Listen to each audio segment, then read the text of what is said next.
Luffy não tem a Gomu Gomu no Mi. Atenção, eu repito.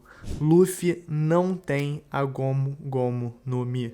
Em seu épico de mais de 1000 capítulos, Oda, o homem, o deus, simplesmente nos trouxe a maior pegadinha de todas. Luffy não tem a fruta da borracha. O nosso protagonista não tem a Gomu Gomu no Mi. Como, depois de 1044 capítulos, um dos maiores pilares do mangá, não é verdade. Porque simplesmente nada é mais verdadeiro em One Piece do que o capítulo 1044. Ele é a essência do que essa grande história tem de melhor. Toda a construção de mundo, a intriga, os choques políticos e ideológicos dos diversos atores do mangá, quem vai sair por cima, marinha, revolucionários, qual o verdadeiro papel dos Yonkou, o que é a justiça, o que é a verdade, o que é One Piece. Não temos nenhuma dessas respostas. Temos apenas a resposta do rei dos piratas ao encontrar o One Piece. E ele riu. Ah, Joy Boy. Queria ter nascido no seu tempo. Claro que Roger queria ter nascido no tempo de Joy Boy. Um tempo de verdadeira liberdade, onde até mesmo o despertar da fruta pode representar não simplesmente um aumento de poder, mas um aumento até de liberdade. Liberdade para fazer, liberdade para ser. One Piece não traça a linha meramente em vilão ou herói para ser protagonista. Luffy, acima de tudo, quer ser livre. E como ele foi livre. Oda propositalmente deu o poder mais ridículo do mundo e isso não é à toa. É ridículo ver seus olhos saltando da face que nem um cartoon, ou é ridículo ele tirar o chão como se fosse um tapete e contra-atacar um golpe poderoso de Yonkou. É simplesmente ridículo. E não é exatamente por isso que amamos One Piece? Porque o Oda não segue uma cartilha rígida do shonen tradicional, porque o Oda não tem medo de ser ridículo, ele tem coragem para ser livre. E com essa liberdade vamos acompanhar Luffy, Joy Boy, o usuário da fruta mitológica do mano modelo Nika, rir até chorar nesse grande conto de risada que é One Piece. Kaido disse que a morte completa uma pessoa no capítulo 994. Sem nem saber, ele foi cúmplice no despertar do Luffy, porque foi seu Kanabo imparável que trouxe o fim trágico do combate. E ele também fez com que Luffy tivesse a maior diversão da sua vida. Luffy é Joy Boy, o garoto alegria que luta com um grande sorriso no rosto, desafiando completamente o que seria possível de conquistar em uma batalha, simplesmente o poder mais ridículo do mundo.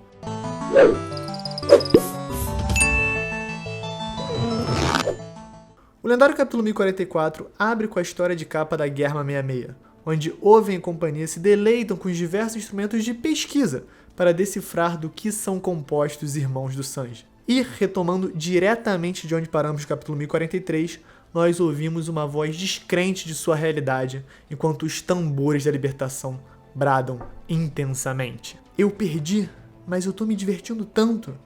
Cara, essa fala do Luffy é genial. É o momento que mostra toda a vibe do capítulo. Não é um momento de superação, shonen absurdo, agressivo. É simplesmente o nosso protagonista favorito se divertindo e lutando de igual para igual com o Yonkou enquanto faz isso. Notem também que nesse momento o susto do Momonosuke não é só com o despertar do Luffy, mas principalmente com a informação que Zunisha acabou de dar para ele. Luffy é Joy Boy. A minha interpretação é que para Zunisha, aquele barulho do coração era definitivamente o mesmo que Joy Boy fazia. Então, provavelmente, Luffy é Joy Boy, significa que ele também tem a mesma batida de coração que representa os tambores da libertação. Não que ele é fisicamente Joy Boy. Para mim, é praticamente confirmado que Joy Boy também tinha a Akuma no Mi do humano modelo Nika. Justamente por um personagem que tinha sido companheiro dele reconhecer a mesma batida de coração justamente em seu despertar. O Oda não costuma usar fontes primárias de maneira leve e o Zunisha ser um elefante gigante milenar pesa muito na sua opinião. Eu ouviria bastante o Zunisha. E quando Yamato percebe, o Oda estabelece um padrão que vai se repetir e apontar um fenômeno que está acontecendo com todos em Onigashima. Todos ouvem o som do coração do Luffy. Mas eu acho que é mais do que isso. É quase que como se sentissem o seu haki, a sua presença. Quase como se ouvissem a sua voz. E o Oda não dá nenhum ponto sem nó. Até os personagens que ele escolheu para reagirem à ressurreição de Luffy foram de propósito. Porque eles não estão ouvindo com os ouvidos, e sim com o coração. todos são usuários de Haki da observação. Ele usa o Sanji em específico dormindo, justamente para mostrar que ele, por ser especialista no Haki da observação, chegou a acordar ao reconhecer o intenso Haki do Luffy, que emanava com tudo do topo da caveira. E aí logo em sequência temos Kid, Law, Hyogoro e Marco também notando a mesma coisa. Luffy está vivo, e o Oda é tão sagaz que ele faz o sinal visual do Haki da observação na cara do Marco. E logo em sequência faz ele avisar para Otama e para Nami, que estão em choque com a notícia, né? É um grande momento porque Otama é nível Yonkou, agora ela vai resolver a parada, agora que ela vai se reconsertar. Mentira, mas Otaminha, ela foi tudo nessa guerra, né? A gente tem que reconhecer. Na sequência, temos uma página dupla, que é uma das mais importantes da obra. De dentro de Pangaea, na Sala do Poder, em Marijoa, os 5 anciões discutem as consequências de suas ações recentes.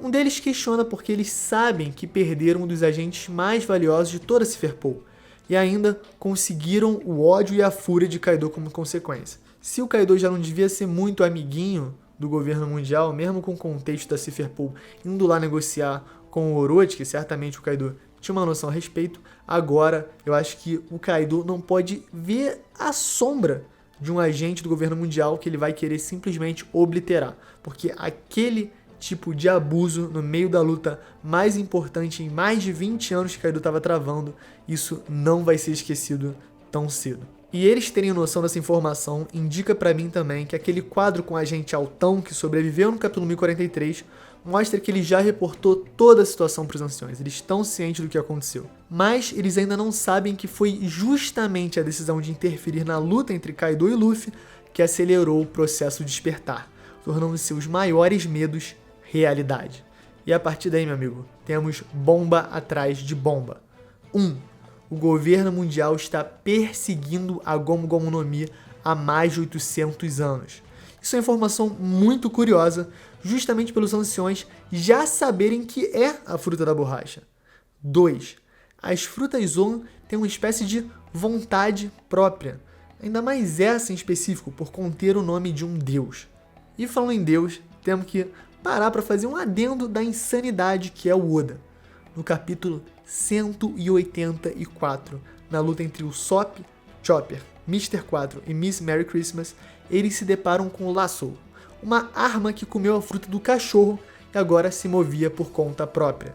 E, acredite se quiser, o Sop vira e fala: como ele pode se mover se ele é uma arma? As Akuma no Mi não tem vida própria. E essa arma tinha justamente comido uma fruta do tipo Zoan.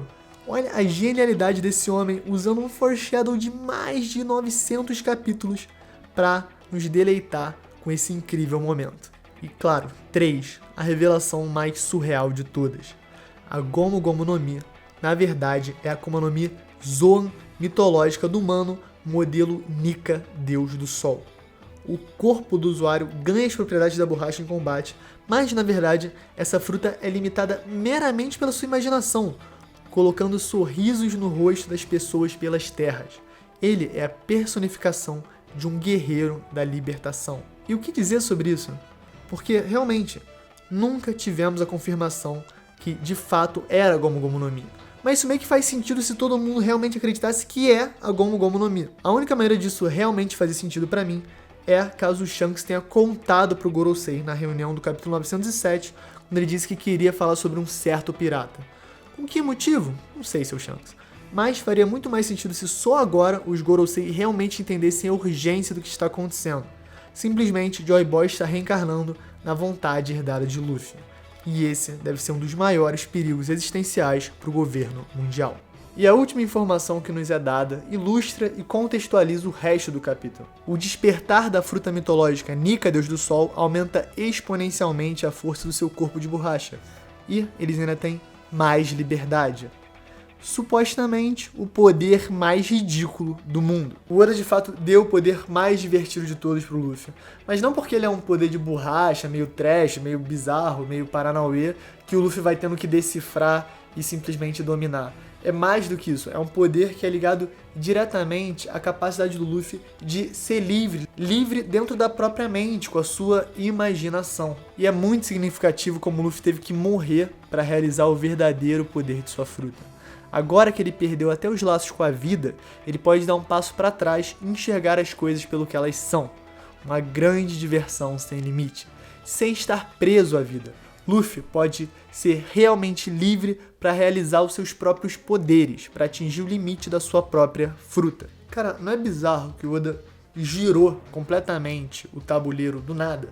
E agora a gente tá descrente, porque começou ali devagar, Reverie, Shanks falando umas paradas esquisitas pro Gorosei reagindo, daqui a pouco é Gomu Gomu no Mi na boca do Ruzhu, daqui a pouco do Ruzhu a gente vai de volta pro Mi 37, é pra apagar a luz do Luffy, agora GG, vamos lá, fruta lendária do despertador. Akuma no Mi Zoan, do humano, modelo Nika, deus do sol. Ela ainda é mitológica, eu esqueci na ordem de falar. E aí depois disso a gente chega na conclusão entre um nojento do Orochi e nossa querida Hiyori. E antes de falar sobre esse momento, eu só quero lembrar a todos que o Orochi é um dos seres mais desprezíveis que existe na história do mangá. Eu não quero chamar ele de verme rastejante porque eu acho que os seres decompositores são muito importantes para a cadeia alimentar e para toda a ecologia. Eu não compararia o seu trabalho hiper importante com o do lixo, o desperdício de oxigênio que é o Orochi. Mas na história é inevitável dizer que ele é um vilão muito marcante. Não só porque na sua origem nós enxergamos como ele é uma espécie de um produto do meio de Wano, um jovem que viveu toda a sua tragédia familiar, perdendo todos que amava e sendo manipulado a ser o mais sorrateiro e cruel possível. Mas o Oda também faz com que a simpatia seja passageira, algo apagado pelos anos de loucura e crueldade que Orochi trata o Wano. É realmente uma vingança longa e prolongada contra todo um povo, que o Oda condensa na forma com que ele tratou Oden, com humilhação, mesquinharia e principalmente traição. Orochi é um personagem extremamente trágico, e eu tava louco por esse fim, apesar que tudo parece ser simplesmente doce demais para um vilão tão difícil de engolir. Toda essa sessão ela é feita para ser a conclusão da Hiyori com Orochi. É uma conclusão muito forte, porque a construção é um absurdo, né? Todo o arco de Wano também culmina nesse momento em que a Hiyori enfrenta o Orochi. Todo o sofrimento que ela passou, todo o sofrimento que o Orochi causou, todo o drama que a gente viu com o Oden, tudo isso é pra agora. E eu acho que foi um final forte sim. E é marcante também, porque o Oda escolheu um capítulo pra revelar um poder especial do Luffy e também pra terminar o Orochi, pra mostrar como essas coisas estão conectadas em um ano e como ele não esqueceu o enredo principal da saga. Hiyori amassa Orochi na lógica. Ele sempre usou sua lábia para escapar das situações mais improváveis, quando justamente, por exemplo, ele fez o trato com Oden para libertar o Wano, quando o samurai podia simplesmente ter arrancado a sua cabeça. E apesar disso, o grande problema de Wano nunca foi diretamente o Orochi, e sim Kaido, que legitimava seu poder com todo o exército das feras. A filha de Oden lista os acontecimentos do flashback, a dança na neve, a humilhação, a sua dolorosa execução, fervendo por mais de 1 hora em um pote de óleo escaldante. E a cada um desses momentos, Orochi tinha uma nova chance de fazer o que é certo, mas ele não seria Kurozumi Orochi se não tivesse sido tão cruel e injusto.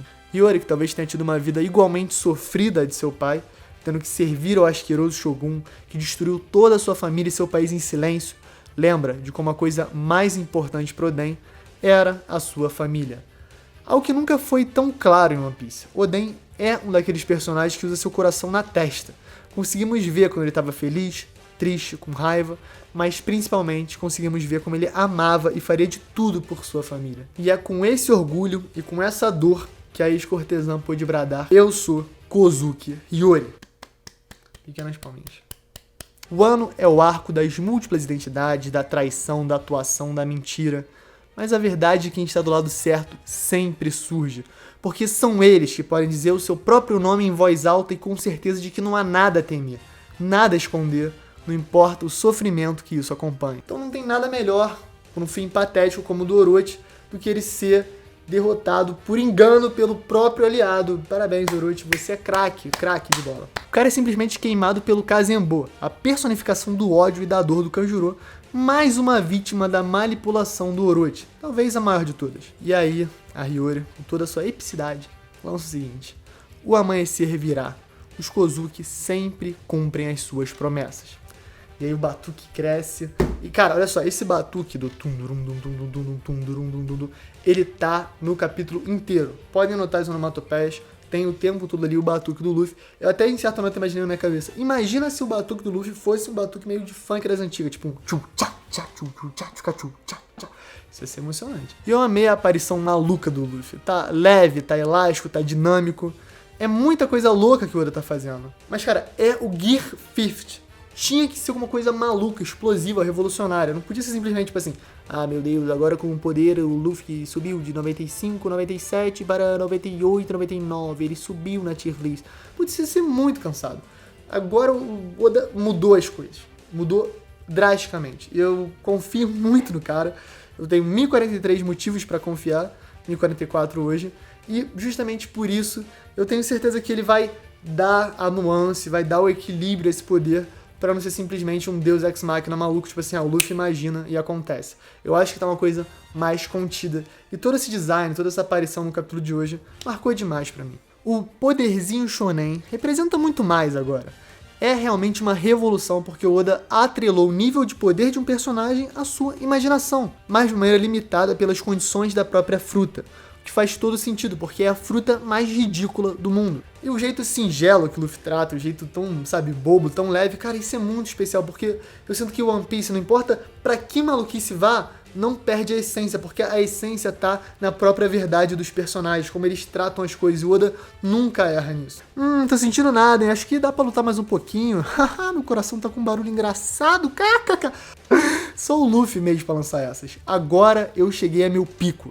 Esse é o Gear 50. E aí com o dragãozudo lá, o Kaido, já tá no palco principal, começa a vazar os hakis do rei bizarros do Luffy do teto. E aí o Kaido faz aquela cara, né, de que esqueceu o forno ligado. De, cara, deu merda, o Luffy tá vivo? Esqueceu o forno ligado sim, meu bom. O forno, no caso, é o Ziriguidum do coração do Luffy, o Batu que não para. São os tambores do rajadão da libertação. Então segura, lagartixa, que o bagulho vai ficar doido. Não. Então agora segura, agora banca, lagartixa, que o bagulho vai ficar frenético, o bagulho vai ficar epoplético, vai ficar escalafobético, vai ficar periclitante. Só de abrir o buraco, os randoms já começam a se babar. É muito haki do rei por metro cúbico, não tem como tancar. E aí vem a mão giga do Gear Third. Mas amigos, isso não é Gear Third, isso é o G5. Cara, tá hype, tá muito hype, desculpa. Eu fiquei muito emocionado, fiquei hypado. Loic de incrédulos, Chopper chora, eu choro, todos choram, porque vai começar talvez a sequência mais insana de combate da história do mangá One Piece. É o Luffy usando a Akuma no Mi do deus Nika. E repara que o olho do Kaido já salta pra fora do rosto logo quando o Luffy pega ele. Ele já tá sob o efeito do despertar da fruta do Nika. E do jeito que o Oda é didático, ele faz questão de colocar um quadrinho ali com os capangas surpresos com a reação bizonha do Kaido. E cara, olha o flex do Popeye, do Tom e Jerry que o Luffy lança. É muito surreal, mas cara, é muito incrível ao mesmo tempo. Cara, é pura comédia, mas é muito especial. O Luffy simplesmente tá fazendo acontecer. Ele tá manifestando os pensamentos, a criatividade, o calor no peito, o coração de Joy Boy nos golpes. Nos golpes lúdicos, infantis talvez, é quase uma homenagem a todos os desenhos que já nos deram tanta diversão. Quase como uma homenagem do Oda a quem já trouxe tantos sorrisos por onde passava. Igualzinho Nika, o deus do sol. E durante o combate todo, o Luffy tá rindo, tá se divertindo, ele tá sendo a fruta, ele tá sendo ele mesmo, ele tá sendo o Nika, ele tá sendo o Joy Boy. Eu acho que meio que a mensagem é essa, sabe? Não é sobre você se moldar de certa maneira. O Luffy não teve que, ai meu Deus, aprender a rir ou aprender a ser leve. Ele meio que é desse jeito por tudo que ele passou. E é por isso que ele consegue despertar tão um pra um poder lendário desse, que era do Nika e que certamente passou pelo Joy Boy. E é muito bom o Kaido, né? Ah, não, obrigado, sou grato. Bora, breve! Ele não perde tempo, tá certo. Tava tomando uma surra, né? Uma sova de graça. Mas é bem grato mesmo, Kaido. E, cara, que cena bizarra, incrível é o contra-ataque do Luffy. É completamente escrachado, é surreal. Ele faz os olhinhos de wow, que nem o Tom quando via uma gata passar no Tom e Jerry, e depois ele puxa o chão que nem um tapete, porque foda-se, devolve o bafo de fogo. Não faz sentido nenhum, mas esse é o poder da fruta. Ela não é simplesmente sobre fazer sentido, ela é sobre abstração, imaginação, o poder da criatividade aliado ao combate. E isso torna o Luffy praticamente invencível. E cara, o rostinho do Luffy despertado, o sorriso, aquele momento ali na página dupla final, que ele tá de braço, sabe? Cara, que isso, cara? Porque é a mesma pose que o Luffy faz na capa do volume do Novo Mundo, é a mesma pose que o Luffy faz em vários momentos icônicos, né? Que nem a capa do primeiro volume de One Piece. E agora ele tá fazendo, só que na forma Nika Gear 5, escrito ali Gear 5. Cara, chegamos no G5, passamos a 5ª marcha. Os carros geralmente só tem 5 marchas mesmo, então chegamos no endgame. Esse é o endgame do poder do Luffy. E o quão marcante ele é, o quão significante ele é simplesmente surreal. Pra mim, em especial, é muito incrível, porque eu e Lipe, a gente começou a fazer review no capítulo 783. No 783, o Luffy fez Gear 4. E no 784 é a revelação. Cara, o primeiro review do canal é o Gear 4. E agora é o Gear 50. Isso não é incrível. Demorou, sei lá, 400 capítulos pra gente trocar de marcha. Mas agora que a gente trocou de marcha, não tem mais como voltar pra trás. É só olhar pra frente e acelerar até o destino acabar. E é muito bom também como Oda colocou o reconhecimento do Kaido, que de fato não queria ter ganho daquele jeito. O que é basicamente uma confissão de que o resultado da luta contra Oden atormenta ele até hoje. Coisas que sabíamos, mas que ele certamente não revelava. E assim, os olhos, né, já levantando aqui umas loucuras. Mihawk tem aquele olho esquisito, eu fiz um vídeo teoria um tempo atrás sobre ele possivelmente ser amaldiçoado, porque em comparação esse olho esteticamente já foi visto algumas outras vezes com o Zunisha, com o Hakuba, que é o alter ego do Cavendish, com o Insama e agora com o Nika. O olho tá daquele mesmo jeitinho. Será que é alguma mensagem do Oda? Será que é algum estilo específico ou é só uma curiosidade? Até porque esses personagens têm muito pouco em comum, né? Mas do jeito que o cara é, ele lançou um pequeno foreshadow do capítulo 184 hoje. Se você não percebeu, ele lançou. Cara, bizarro. E eu quero saber o que o Shanks desempenha nesse momento.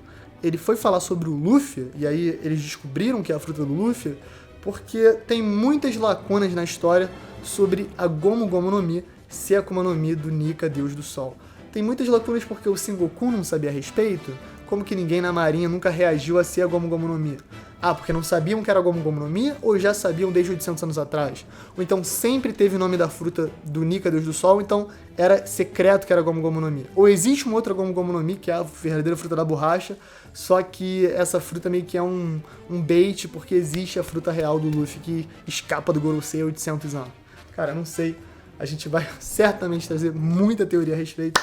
Por enquanto, esse foi o review. Dei meu coração, dei minha vida aqui. Foi muito importante, não podia perder. Tô no meio de uma loucura. Então, se você puder, dá o like, se inscreve, checa nossa parceira Crunchyroll na descrição, clica no sininho. Cara, essa semana vamos amassar. Vai ter muito vídeo, vai ser muito bom. Tô animado pra ver também o que o Lipe tem pra falar. E, gente, muito obrigado. Alan é o editor lendário. Dei um beijo pro Alan. E é isso, galera. Valeu!